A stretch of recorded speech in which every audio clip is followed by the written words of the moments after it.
Best varicose veins చికిత్సనే పొందండి. నొప్పి లేని చికిత్స కోసం సంప్రదించండి ఎవిస్ హాస్పిటల్. నమస్కారం, నేను రమారావి. సాధారణంగా మనం రోజువారీ చిన్న చిన్న పనులు చేస్తుంటామండి. ఒక బ్యాగ్ తీసుకుని మనం బయటికి వెళ్ళాలి.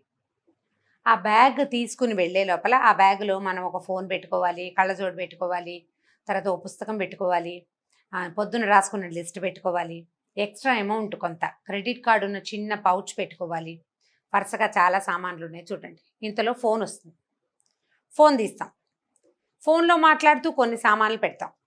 స్టవ్ మీద పాలు ఉంటాయి, ఆ పాలు ఆపేయాలి. మన లెక్క ప్రకారం ఏంటంటే వెళ్ళే ముందు ఆపచ్చు, అప్పటిదాకా కాగుతాయి పాలని భావిస్తున్నాం. మంచినీళ్ళ ట్యాప్ ఆన్ చేసి పెట్టాము, ట్యాప్ బిందెలో నీళ్ళు పడుతున్నాయి, బిందెలో పడే నీళ్ళు ఆపాలి, స్టవ్ ఆపాలి. ఈ నేను చెప్పిన లిస్టు ప్రకారం ఈ సామాన్లన్నీ మనం బ్యాగ్లో పెట్టుకోవాలి. వాకిలి తాళం వేయాలి, బయటికి వెళ్ళాలి. లైన్ ప్రకారం చేయాలి. ఈ ఫోన్ వచ్చింది, ఫోన్ వచ్చేసరికల్లా సరే ఫోన్లో మాట్లాడుతున్నాం, గబగబా సామాన్లు పెట్టేశాము. తర్వాత మంచినీళ్ళ దగ్గరకు వచ్చి మంచినీళ్ళు కూడా ఆపేసాము, తలుపు దగ్గరికి వేసుకుని వెళ్ళిపోయాం, తాళం వేసేసాం. కొంతమంది ఇలా చేస్తారు. ఓకే, ఇప్పుడు మనం ఏం మర్చిపోయాము? మనం అనుకున్న లిస్టులో స్టవ్ మీద పాలు ఉన్నాయి, ఆపలేదు, బయటకు వచ్చేసాం.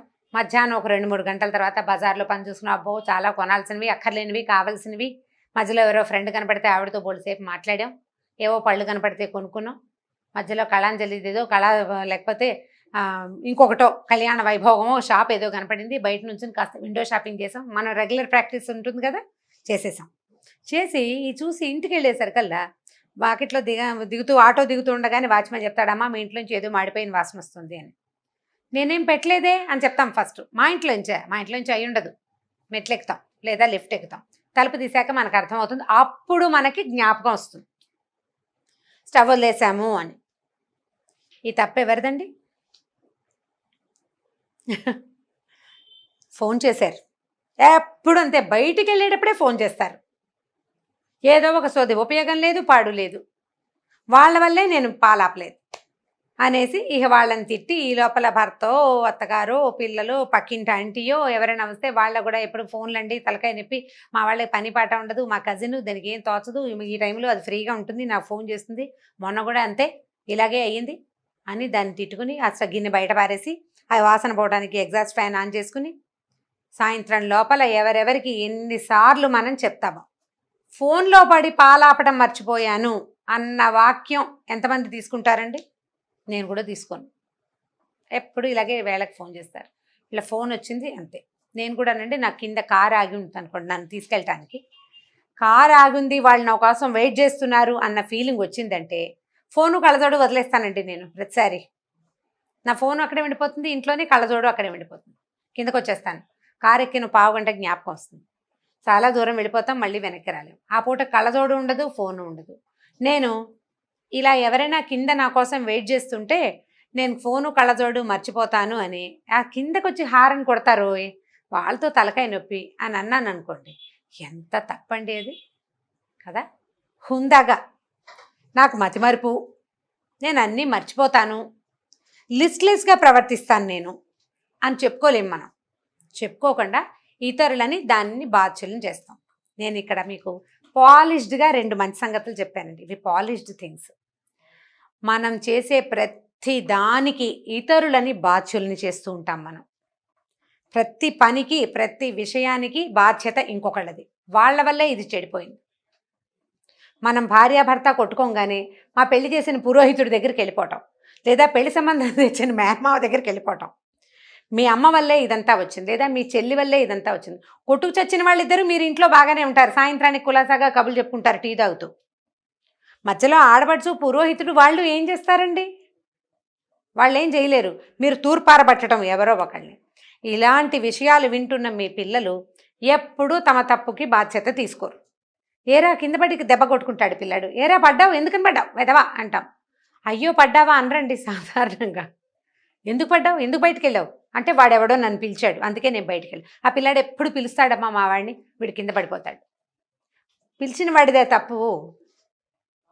మనం అసలు చచ్చినా ఆ జరిగిన విషయానికి ఎవరి వల్ల జరిగిందో వాడిని బాధ్యత తీసుకోమని నేర్పించము, మనం నేర్చుకోము. మనిద్దరం కొట్టుకోవడానికి ఇక్కడ లేని వ్యక్తి వాళ్ళ మాటలు వచ్చినాయి, తర్వాత పోట్లాడుతుంది కాబట్టి వాళ్ళే కారణం. పోట్లాడుకున్న వాళ్ళిద్దరూ ససోటాలే విచిత్రంగా. ఇట్లా మన జీవితమంతా ఎవరో ఒకళ్ళని, ఇతరులని ఇక్కడ జరిగే ప్రతి సంఘటనకి బాధ్యులు చేస్తూ ఉంటాం. చేస్తాం అందరం. ఆలోచించుకుని చూడండి. నేను చెప్తుంటే నవ్వొస్తోంది, మీకు సరదాగా ఉంది, నాకు అర్థమైంది. ఎందుకంటే మా కెమెరామెన్ కూడా తెగ నవ్వొచ్చేస్తోంది, బడికి బోల్డ్ నవ్వేస్తున్నాడు అబ్బాయి. ఇలాగే నవ్వొస్తుందండి, కానీ నిజంగా మనం రోజులు 5-6 సార్లు చేస్తాం ఈ పని. ఉప్పేయటం మర్చిపోవడానికి ఫోన్ కారణం. చారులో ఉప్పేయం, అది మర్చిపోవడానికి అప్పుడే ఎవరో బెలగొట్టారు, అప్పుడే పిల్లి వచ్చింది, అప్పుడే పిల్లాడు ఏడ్చాడు, అప్పుడే ఏదో. అయ్యో నేను ఉప్పేయటం మర్చిపోయాను అని అనం. ఆ టైంకి వాళ్ళు పిలిచారు, దానివల్ల ఇలా అంటే మనని అడగలే, ఎవరైనా అడిగితే వస్తుంది ఈ సమాధానం, ఇలా ఎందుకు చేయలేదు అని. ఎప్పుడు హుందాగా ఈ తప్పు నాదే అని గనక మీరు ఒప్పుకోగలిగారా, బ్రెయిన్ భలే సక్రమంగా పనిచేస్తుందండి. మనం కారణాలు వెతకం, ఇతరులని నిందించం. ప్రతిసారి నేను చేసిన వెధవ పనికి ఇంకొకరిని కారణం చేసే ఉద్దేశం మనకి కలగదు. మనం చెయ్యకపోతే మన పిల్లలు చెయ్యరు. మన పిల్లాడికి సిగరెట్ తాగే అలవాటైతే ఆ సిగరెట్ అలవాటు నేర్పించిన వాడు దుర్మార్గుడని అనుకోకూడదు. ఫ్రెండ్స్ సిగరెట్ కాలుస్తుంటే వాళ్ళ దగ్గర వీడు నేర్చుకున్నాడు, వీడిదే తప్పు, వీడి స్నేహాలు మంచివి కావు, జతలు మంచివి కాదు, వీడికి స్నేహాలు సరైన వాళ్ళు లేరు, స్నేహితుల వల్లే వీడు చెడిపోయాడు. వీడే మొదలుపెట్టి ఉండొచ్చు కూడా, మనకు తెలియదు. మన పిల్లాడు మనకెప్పుడు బంగారు కొండే. పిచ్చి వెధవండి, వెర్రిబాగులు వాడు. మా వాడికి ఏమీ తెలియదు, లేదా మా పిల్ల బంగారు తల్లి, దానికి అసలు ఏం తెలియదు. ఆ ఫ్రెండ్ ఉందే జగజ్జంత్రి ఆ పిల్ల అని రెండో పిల్లని అంటూ ఉంటాం. అమ్మాయి కూడా కొన్నాళ్ళు పోయాక నేనేం చేయలేదమ్మా, అదే నన్ను చేయమందమ్మా అని చెప్తుంది. ఆ తర్వాత జీవితంలో ముందుకెళ్ళినప్పుడు అంతా ఏం చేస్తుంది, ప్రతిసారి తన తప్పిదాలకి ఇతరులని బాధ్యుల్ని చేస్తుంది. మనం లైఫ్ చేంజింగ్ థింగ్స్లో, జీవితంలో సాధించవలసిన మార్పుల్లో ఇతరులని మన తప్పిదాలకి బాధ్యులని చేయకండి, చెయ్యొద్దు. మన తప్పుకి, మన జీవితంలో జరిగే పొరపాట్లకి 90% మనమే బాధ్యులుగా ఉంటామండి. ఒక్క 10% ఎవరో బలవంతంగా మన చేత అది చేయిస్తారు. దురదృష్టవశాత్తు జరుగుతాయి, అవి లేవని నేను అంటలా, లేవని నేను అన్ను. మన పిల్లల్ని ఎవరైనా తప్పుదోవ పట్టించే అవకాశం డెఫినెట్గా ఉంది, కానీ అది 100% ఉండదు, ఒక 10-20% ఉంటుంది. ఫేస్బుక్లో స్నేహాలు చేసి, ఇంటర్నెట్లో స్నేహాలు చేసి, పెద్దవాళ్లతోటి ఫ్రెండ్షిప్లు చేసి పిల్లలు వాళ్ళ వెనకాల పడి వెళ్ళిపోయి ప్రమాదాలకి గురవుతున్నారు. ఇంటర్నెట్ది తప్పు కాదు, ఆ రకమైన ప్రోవోక్ చేసి అవబడే లక్షణం పిల్లల్లో ఉండటం, పిల్లలకి అంత సమయం ఇవ్వడం, అవన్నీ మన తప్పులు కూడా ఉంటాయి. అవతల వాళ్ళు ఒకళ్ళే దుర్మార్గులు ఎవరు, మనలో కూడా కొంత మిస్టేక్ ఉంది. మన మిస్టేక్ని కరెక్ట్ చేసుకోవడానికి ట్రై చేయండి. తప్పు ఎక్కడ జరిగింది అనేటప్పుడు ఇతరుల దగ్గర కాకుండా మన దగ్గర నుంచి ప్రశ్న మొదలు పెట్టుకోండి. జీవితం అంతా ప్రశ్నలమయం చూడండి కదా. మొదట మన మీద ప్రశ్న, మనది కూడా ఏమైనా తప్పు ఉందా, నేను ఎక్కడ పిల్లని వదిలిపెట్టేశాను, నాకేం తెలియటం లేదు, నాకు ఇంటర్నెట్ సంగతులు తెలియట్లేదు, నాకు అర్థం కావటం లేదు, పిల్లలు నన్ను నా కన్ను కప్పి పిల్ల స్నేహాలు చేస్తుంది, పిల్లని కూర్చోబెట్టి మంచి చెడు చెప్పండి, కేకలేసి జీవితం పాడైపోతుంది, అలా కాదు. దీనివల్ల ఏం జరుగుతుంది, ఇలా వస్తే ఏమి ఇబ్బందులు వస్తాయి, దానివల్ల ఎట్లా జరుగుతుంది అనేది తిట్లు, అరుపులు, కేకలేయటాలు, 2 చెంపకాయలు కొట్టటాలు కాకుండా నిదానంగా అర్థమయ్యేలాగా చెప్పండి. వీలైతే ఎవరి జీవితాన్నైనా ఉదాహరణగా చూపించండి. ఇప్పుడు తమ తప్పులకి ఇతరులని బాధ్యులను చేయకుండా నేనే ఈ పొరపాటు చేశాను అని పిల్లలు చెప్పగలగాలండి. పిల్లాడు ఒక గాజు గ్లాస్ పగలగొట్టాడు అనుకోండి, నేను పడేశాను అని చెప్పడు వాడు. అలా అమ్మ నేనే చేజారి పడిపోయిందమ్మా అని చెప్పితే అప్పుడు మీరు కేకలేయకుండా ఉన్నారనుకోండి, అన్నీ ఎందుకు ముట్టుకుంటావు, గాజు వస్తువులు ముట్టుకుని పగలగొట్టేస్తావు, అలా అనద్దు. వాడికి నిజం చెప్పే ధైర్యాన్ని అలవర్చండి. అంటే మీరు అలవర్చుకోండి, నిజం చెప్పే ధైర్యం, తప్పుని ఒప్పుకునే ధైర్యాన్ని అలవర్చుకోండి. అది పిల్లలకి నేర్పించండి. వాడు చెప్పడు, పిల్లలు ఎందుకు నిజం చెప్పారంటే నిజం చెప్తే మీరు ఎలా రియాక్ట్ అవుతారో వాళ్ళకి తెలుసు, అందుకని చెప్పరు వాళ్ళు.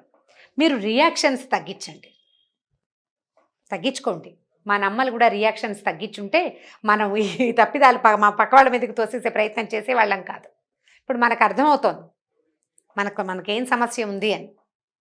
ఎంతసేపు జరిగిన వాటన్నిటికీ ఎవరో ఒకళ్ళని బాధ్యుల్ని పిల్లి ఎదురొచ్చింది, పిల్లి శకునం, ఈ ఇంటి వాస్తు బాగుండలేదు, పరీక్షలో మార్కులు ఎందుకు రాలేదు అనగానే మా ఇంటి వాస్తు బాగుండలేదండి, అందుకే మా పిల్లాడికి మార్కులు తక్కువ వచ్చినాయి, మా ఇంట్లో టేబుల్ లేదు, మా ఇంట్లో లైట్ లేదు, కరెంటు పోయింది, పక్కనే మా దేవాలయంలోనో ఇంకో దాంట్లోనో ఏవో సౌండ్లు వచ్చేసినాయి పరీక్ష రోజున. పరీక్ష రోజున సౌండ్లు వస్తే ముందు అన్ని రోజులు వాడు ఏం గాడిదలు కాసినట్టు కదా, అవునా కాదా? మనం అది ఆలోచించాలి కదా. కాబట్టి తప్పిదాలకి వేరే వాళ్ళని వేరే ఏ విషయాన్ని బాధ్యులను చేయొద్దు. తప్పులు జరగకుండా చూడండి. తప్పుని ఒప్పుకునే ధైర్యాన్ని పిల్లలకి అలవర్చండి. మీరు కూడా అలవర్చుకోండి. మన తప్పులకి మనమే బాధ్యత వహించటము అత్యంత హుందా అయిన వ్యవహారం అని అర్థం చేసుకోండి. ఈ వీడియో కనుక మీకు నచ్చినట్లయితే లైక్ చేయండి, షేర్ చేయండి. మరిన్ని వీడియోస్ కోసం మా ఛానల్ని సబ్స్క్రైబ్ చేయండి.